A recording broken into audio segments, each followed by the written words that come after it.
Assalamualaikum warahmatullahi wabarakatuh. Selamat malam sahabat misteri. Kali ini ada kiriman cerita dari Bang Peri yang berada di Jakarta. Dia mengalami kisah misteri beberapa waktu yang lalu. Seperti apa kisahnya? Yuk langsung saja kita ikuti cerita selengkapnya.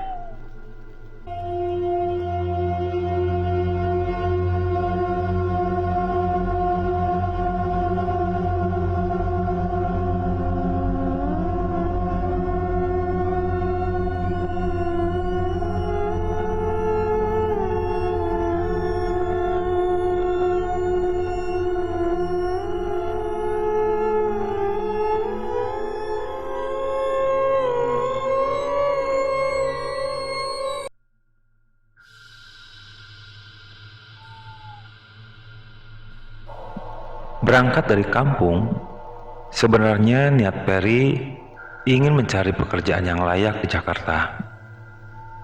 Namun nasib berkata lain. Peri malah terjebak dalam lingkungan maksiat yang membawanya ke dalam jurang kehinaan.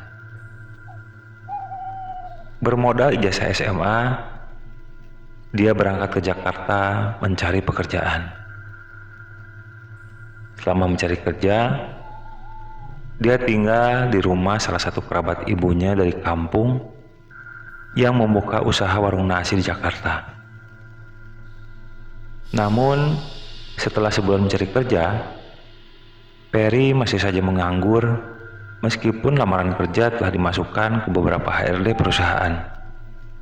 Belum ada satupun panggilan kerja yang dia terima. Hingga suatu ketika, dia bertemu Angga, teman dekatnya semasa sekolah dulu, di sebuah mal.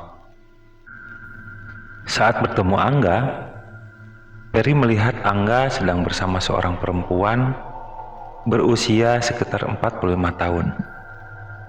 Dan Angga menyebutkan setengah berbisik kalau perempuan itu adalah tantenya. "Kamu sekarang keren gak? Bisa pakai barang-barang mahal. Kamu kerja di mana?" tanya Peri yang kagum dengan penampilan Angga. Angga seperti agak terkejut dengan pertanyaan Peri. Tapi kemudian dia menjawab, "Oh, aku kerja di jasa pelayanan online, Per.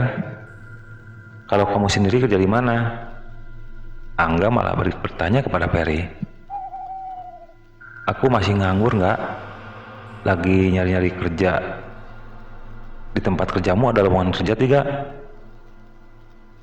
Mendengar pertanyaan Peri, Angga malah tersenyum kemudian berkata, "Kerjaanku berat, Per.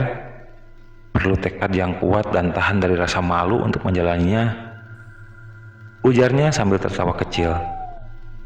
Kemudian Angga pun pamit karena perempuan yang disebut tantenya itu telah selesai berbelanja. Tapi sebelum pulang, dia sempat bertukar nomor HP dengan Peri. Beberapa minggu kemudian, ketika Peri sedang termenung di kamar, dia mencoba menghubungi Angga dan berusaha mengajak Angga bertemu. Dia serius ingin ikut kerja bersama Angga. Angga pun akhirnya menyanggupi ajakan Peri. Dia mengajak Peri bertemu di salah satu taman di Jakarta. Di sana, Angga mulai menceritakan pekerjaan dia sebenarnya. Awalnya, Angga dulu membuka layanan pijat yang bisa dipanggil ke rumah. Dia mencantumkan nomor HP di media sosial. Di luar dugaan, ternyata ada orang-orang yang menghubunginya ingin memakai jasanya.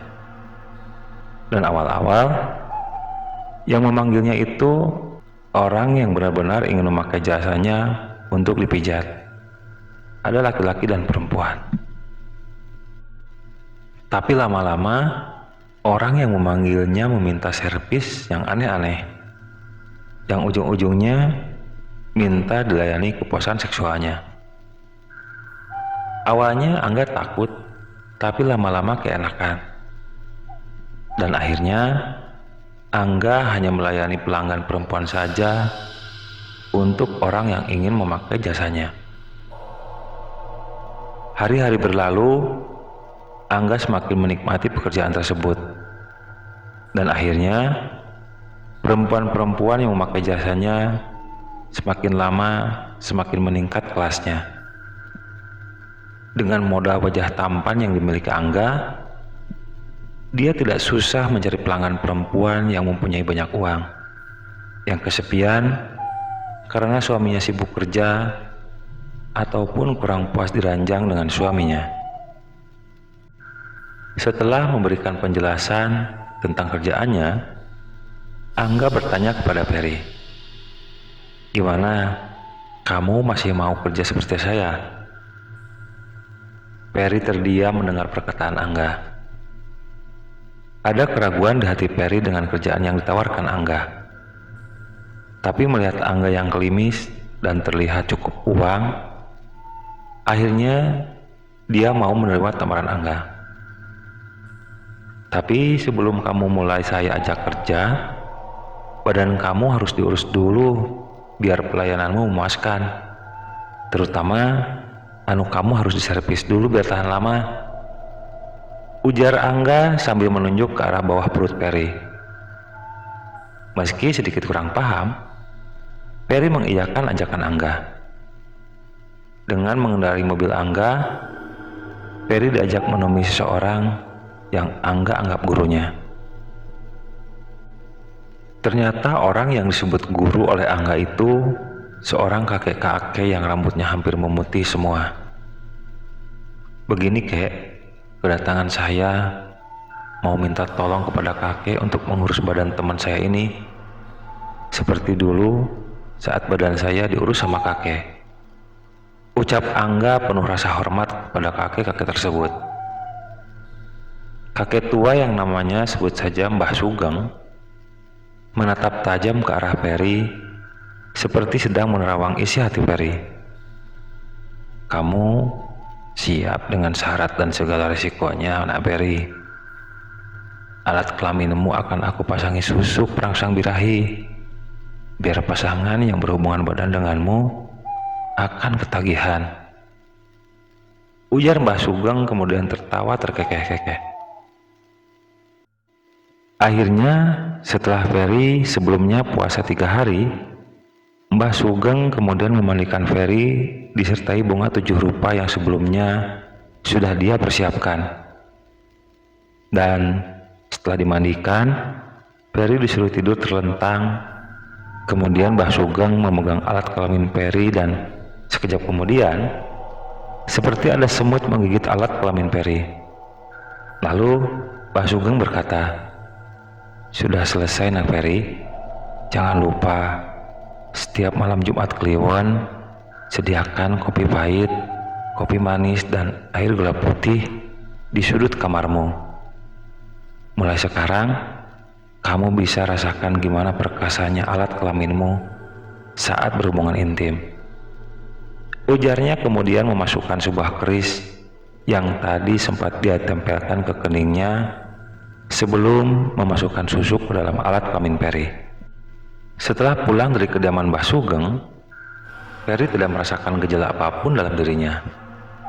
Hingga suatu ketika, di suatu kafe, Angga mengenalkan Ferry dengan seorang perempuan berusia sekitar 50 tahunan. Dari penampilannya, sudah bisa ditebak, dia perempuan kaya yang sengaja mencari berondong atau laki-laki muda untuk melampiaskan nafsunya. Selanjutnya, seperti yang sudah diatur sebelumnya oleh Angga, dia meninggalkan Ferry dan perempuan tersebut berdua di kafe itu. Dan kemudian Ferry dan perempuan itu pergi menuju salah satu hotel. Singkat cerita, keesokan harinya Ferry pulang ke rumah kerabatnya. Dia pun pamitan untuk pindah dari sana. Ferry bilang sudah dapat kerja dan agar dekat dengan tempat kerjanya, dia mau ngekos sendiri. Ferry berbohong, padahal dia tidak mendapatkan pekerjaan seperti apa yang dikatakan kepada kerabatnya. Setelah ngekos, kehidupan Ferry dari hari ke hari mulai berubah. Awalnya, Ferry hanya pemuda dari desa yang merantau ke Jakarta untuk merubah nasib dengan mencari pekerjaan yang layak. Sekarang, dia menjadi pemuda yang tiap malam nongkrong di klub-klub malam mencari pelanggan. Minum-minuman keras dan narkoba menghiasi hari-hari Ferry. Perempuan-perempuan berumur yang banyak uang menjadi target utama dia untuk didekati. Dan siapapun perempuan yang telah melakukan hubungan intim dengannya pasti ketagihan dengan pelayanan Ferry. Otomatis secara keuangan Ferry meningkat drastis. Penampilan pun berbeda. Dari awal hanya pemuda kucel, sekarang menjadi selalu bersih dan klimis. Tapi Ferry hanya setahun menikmati itu semua. Kenikmatan hidup itu sirna saat kengerian mulai menghantui hidupnya. Ferry lupa dengan amanat Mbah Sugeng tentang kopi manis, kopi pahit, dan air gula putih yang harus selalu Ferry sediakan setiap malam Jumat Kliwon. Dan ternyata dia hanya 3 kali melaksanakannya. Bulan-bulan selanjutnya Ferry tidak menyediakan karena dia tidak tahu kalau di dalam tubuhnya ada makhluk yang dimasukkan ke alat kelamin oleh Mbah Sugeng lewat susuk perangsang birahi. Suatu malam saat Ferry hendak tidur, tiba-tiba dia merasakan sakit yang luar biasa di kelaminnya. Beberapa saat dia hanya bisa mengerang-erang kesakitan. Dan belum reda rasa sakit itu, tiba-tiba di hadapannya muncul sosok tinggi besar, telanjang dan berbulu. Sosok tinggi besar itu berkata, "Ferry, kamu manusia tidak tahu diuntung. Selama ini aku membantumu mencari uang dengan mengambil alih badanmu saat kau berhubungan badan dengan perempuan-perempuan tua pelangganmu itu. Yang buat kau gagah di hadapan mereka itu aku, Ferry. Tapi kau tidak mempedulikan kehadiranku yang selalu membantumu. Sekarang, aku akan membuatmu menderita." ujar makhluk itu sambil terus tertawa dan pelan-pelan menghilang di hadapan Ferry. Seketika Ferry pun mengucapkan istighfar. Dia seperti tersadar kalau selama ini tubuhnya telah dirasuki makhluk mengerikan lewat susuk yang dimasukkan ke dalam kelaminnya. Pantas saja, saat dia sedang berhubungan intim, dia merasa asing dengan dirinya sendiri. Nafsu birahinya selalu tidak terkontrol. Dia merasa liar di ranjang, sehingga wanita-wanita yang menjadi pelanggannya selalu merasa puas. Dan yang lebih aneh, dia tidak merasa bosan ataupun kelelahan menjalani semua itu.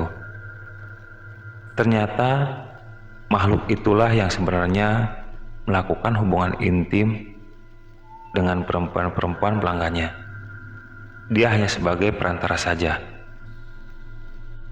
Keesokan harinya, dengan diantar oleh Angga, Ferry pergi ke dokter spesialis untuk mengobati sakit di kelaminnya. Tapi dokter hanya tertegun setelah melihat dan memeriksa alat kelamin Ferry, karena dia tidak menemukan penyakit apapun di dalamnya. Dokter itu hanya memberikan obat pereda rasa sakit. Sepulang dari dokter, Ferry merasakan tidak ada perubahan dengan penyakit yang dideritanya. Semakin hari, sakit itu seperti tidak mau hilang. Akhirnya, dia meminta Angga untuk mengantarkan ke rumah Mbah Sugeng. Tapi nahas, setelah sampai di rumah Mbah Sugeng, Ferry hanya bertemu dengan Mak Inah, istri Mbak Sugeng. Maina memberitahukan bahwa Mbah Sugeng telah meninggal 4 bulan yang lalu. Panik dan takut semakin dirasakan Peri. Dia tidak tahu lagi kemana dia harus mengobati sakit di alat kelaminnya. Semakin hari, tubuh Peri semakin kurus, dan lama-kelamaan kemaluannya seperti membiru. Akhirnya dia pulang ke kampung. Oleh orang tuanya, Peri diajak berobat ke salah satu ustadz yang biasa meruqyah dan mengobati penyakit-penyakit aneh yang ditimbulkan dari gangguan makhluk halus, jin dan sebagainya. Oleh ustadz tersebut, susuk yang ada di kelamin Peri dicabut.